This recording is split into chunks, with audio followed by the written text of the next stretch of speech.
Hello and welcome back to Hoteliers Voice Season 5. In this episode, we are speaking to Gregor Ritchie, the Director of Optimum Hotel Management and CEO of Luxury Leisure Group, about the future-proofing of hotels. Hoteliers Voice from Travel Market Life, exploring opportunity in hospitality with Ryan Haynes. Hear from the people making a difference, from revenue to operations, marketing to digitalization. Learn the thinking behind their decisions.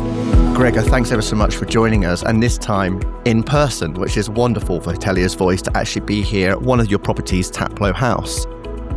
Tell us first, I'd love to know, please, Gregor, how did you first get into hotels? I failed all my O-levels up in Glasgow, and then my father packed me off to a hotel in Stratford upon Avon to work as a linen porter. And that was the Welcome Hotel, then owned by Orient Express Group. So really good introduction to quality and country house hotels. And actually, I've just stayed in country hotels ever since. I've moved on from linen porterage, I have to say. Are you sure? Sometimes I'm still doing the work up and down the stairs. But actually, what I found about that induction to hospitality was it taught you a sense of purpose. You had a job to do. You had to do it, obviously. And I suppose that could go for any industry. But the hospitality industry, for me, allowed me a freedom to not just sit behind a desk, because I obviously come through school, you sat behind a desk, all of a sudden you're out there, you're walking around departments, you're talking to other people, you're meeting people from all different countries as well, which was fascinating. Being from the East End of Glasgow, you only really dealt with one type of individual. They were either a Celtic supporter or a Rangers supporter, but all of a sudden I'm dealing with international people, so great fun, thoroughly enjoyed it and stayed in it. Never got any more O-levels, but there we are. So we've gone through the years and development of you setting up these businesses, working with multiple different types of properties across the UK. I believe it's just been the UK you've been working with country house hotels. It is, yes. So there's a need and a mindset, obviously, to look at how you can continue success within this industry, particularly with the changing climate. You see so many more investment groups coming in, the growth of branded and international groups that are really sort of taking over independent hotels.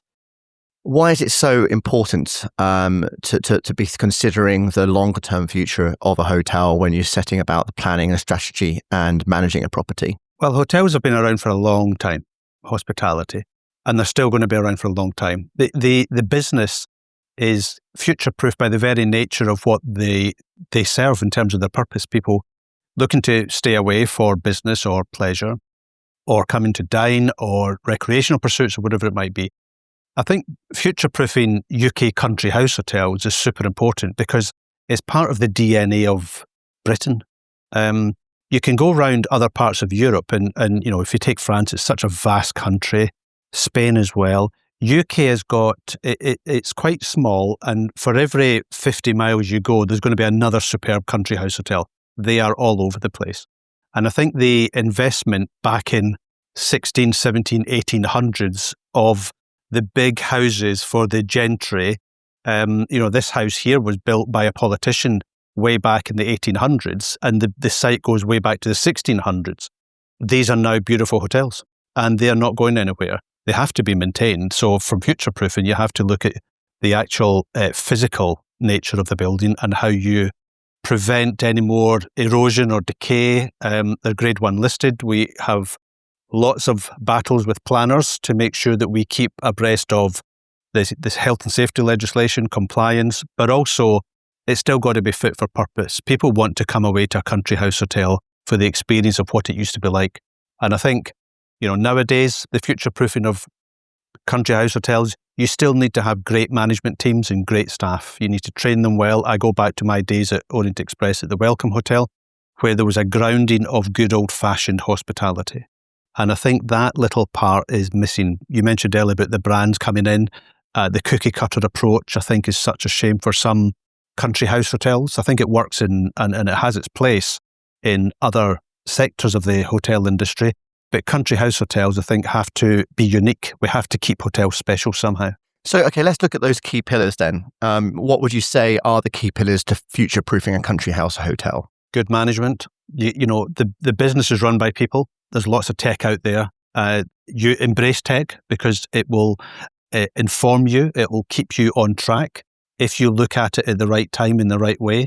But if you don't have a good general manager and a good management team and good team with the right culture that fosters a community spirit, it just won't work. It won't, because it becomes disjointed and the culture gets eroded, and all of a sudden you're dealing with people's emotions. There's very few hotels that get it right, I think, in the UK. The ones that do are shining examples of best in class. And I think people should be looking around at those hotels and trying to draw more of what they do into their own organisation. It's not easy. It's not at all. And I think since COVID, the employment landscape has changed significantly. Particularly administration people want to work from home rather than in the hotel, perhaps. But also people have left hospitality industry. They've gone on to different roles in different industry sectors. And so we've actually seen a few people exit. Not easy to replace. The cost of living has gone up. So if you take where we are right now, Taplow House Hotel, just outside Windsor, to rent accommodation around here is quite pricey. Whether you're Windsor or Bray or Maidenhead or Marlow, it's not the cheapest of places. So attracting staff that can afford to live in these areas is always a troublesome thing. There are other hotels, country house hotels in far-flung places that have got no accommodation around about it, and that's really tough. I've had plenty of those hotels in the past, and somehow you need to work that out, because if you want to retain staff, they have to have a good work-life balance, and if they're not living in the right quarters or the staff accommodation is not up to standard, you can lose them. The atmosphere of a hotel, that welcome, that experience with the guests is as much about the culture of the hotel. And I guess there's a lot less staff you're employing now as well at the same time. So there's a lot more hard work that must have to go on behind the scenes to make sure that you unify the team, you create that culture, and then that's also felt by the guests.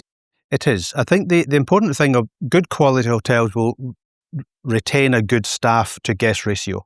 You have to have that.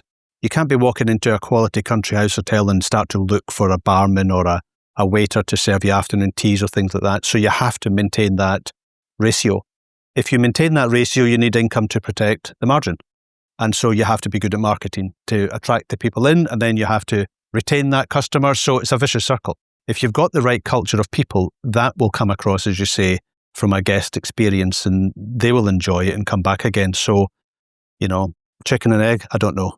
So now let's look at the technology side of things and people. How do you manage that right balance? Well, first things first, e-commerce plays such a significant role nowadays. Never mind the booking.coms and the OTAs of the world that have kind of taken almost like a land grab in terms of your market share, and then, put an onerous margin on top of that. If you don't have a good website and if you're not going after direct bookings, you're missing a trick. That being said, there are plenty of good associations out there that you have to work with to get business, because you can't do it all yourself. So partner with some good OTAs that work for your business, and consortiums and membership schemes and things like that. I think you've got to have it all in your armoury, but don't rely on one or the other. Are there any that particularly work for you, that you have good partners? Well, it just so happens there are, and I happen to be working with them and on them and running them now, two of which are Pets Pajamas and Off-Peak Luxury. Before I got involved with them as CEO of the group now, I've always used them for all my hotels. Going way back when Off-Peak Luxury was launched in 2004, Pets Pajamas was 2016. We've used them in all our country house hotels because they provide high value bookings, and the customers come back. They're a good quality of customer, and they spend lots more on site once they're there. And that's the kind of that's the kind of business you want to be partnered with. But at the same time, we don't throw all our eggs in those two baskets in any one hotel that we've had in the past. You've got to still go for your direct business. You've got to have your own little loyalty schemes that can work and retain customers.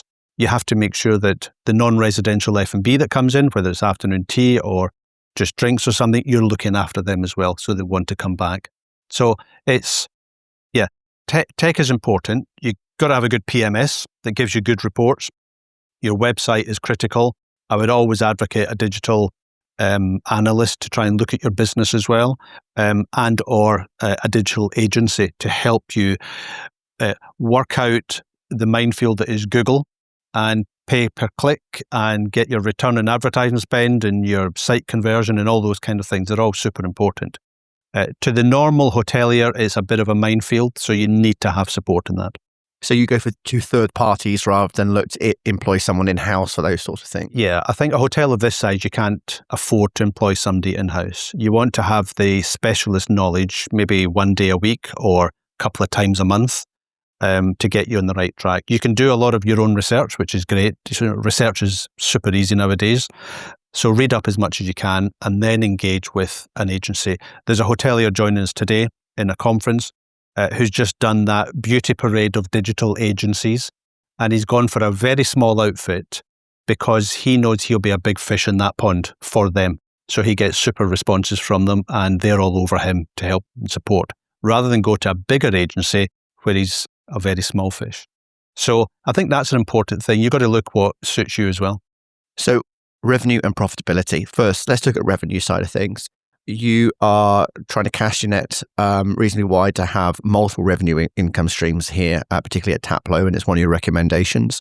Tell us about the different revenue streams that you have within Taplow and what you look at within Country House Hotels and the opportunities available there. Country House Hotels usually have weddings, conferences, residential stays, spas, golf. There's a whole number of things. If you take what we do at Taplow, this used to be a wedding venue and a conference venue, but it was tired and it needed refurbishment.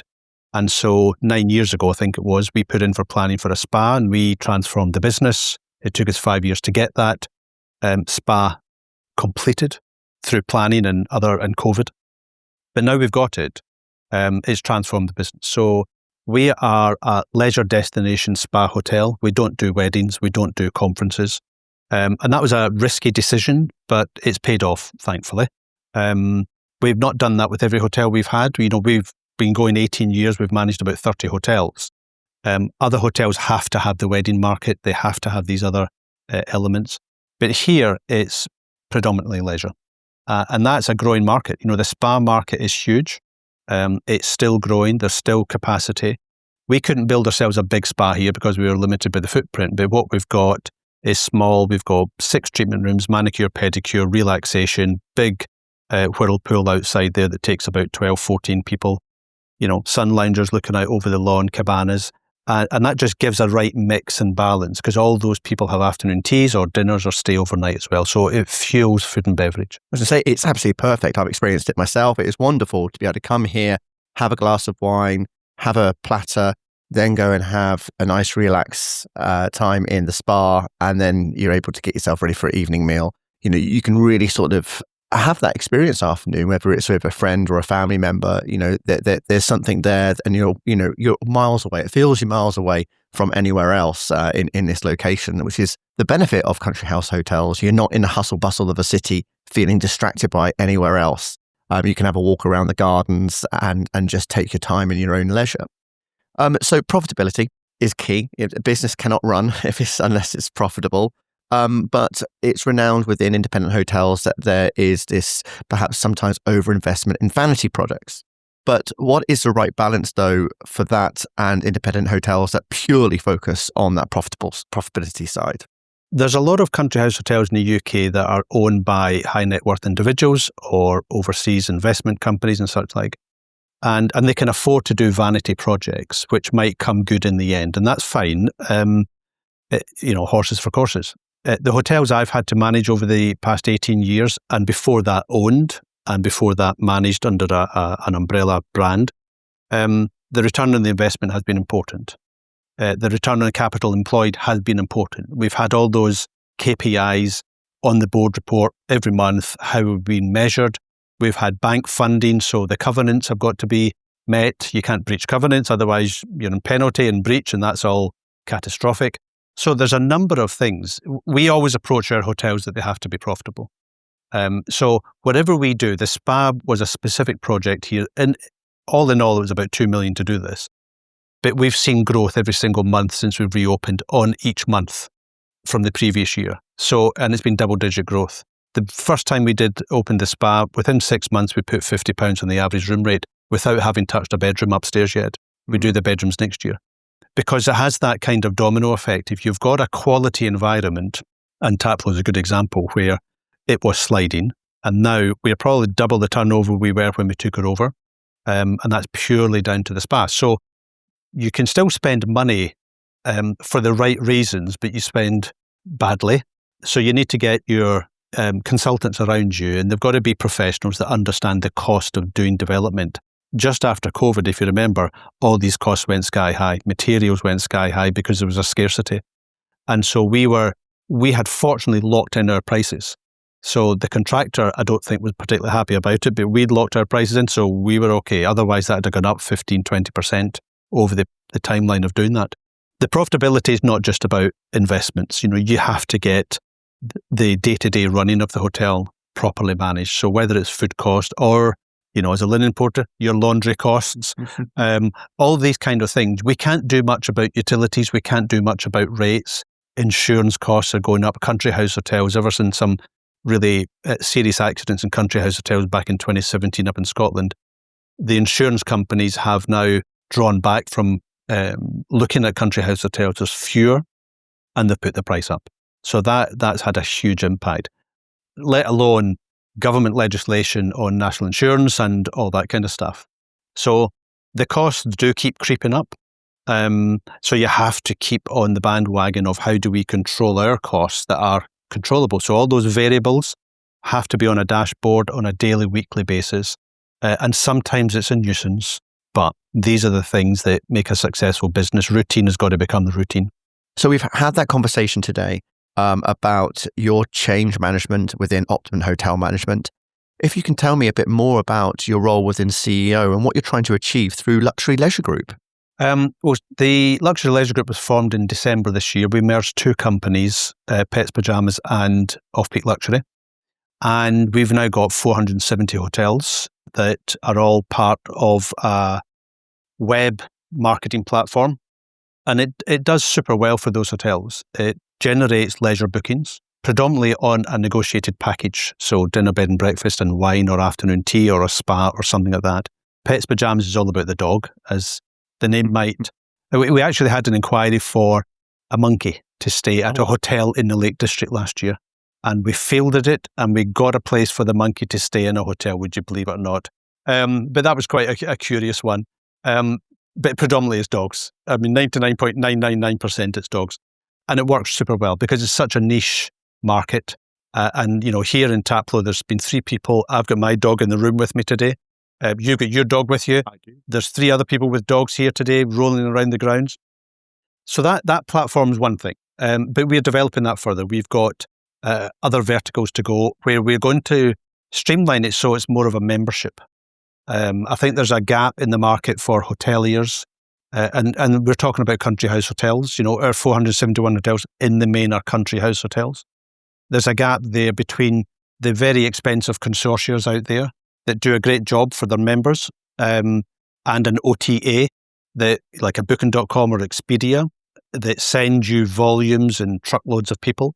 I think we've spotted a place in the market that is a blend between both. And I think we can bring a lot of added value to the hotels across the UK. We've got ambitious plans to be part of the community and, take best practice out to the hotels. Some of the things we've talked about earlier, I want to share that with other hoteliers, and we're going to do that through a forum. And so it won't be a navel-gazing, aren't we great? It will be an embracing service that we can provide. And we'll always be on the phone for advice and, connect people. There's a bunch of hoteliers coming today that some of them are members of ours, some of them are not. But I would like to think they all might be soon because the others will talk about it. So I've been out talking to a number of hoteliers to ask them what they're looking for before we go back out with our plans. We've got a very good idea of what we want to deliver, but we need to make sure it's going to be right for the market.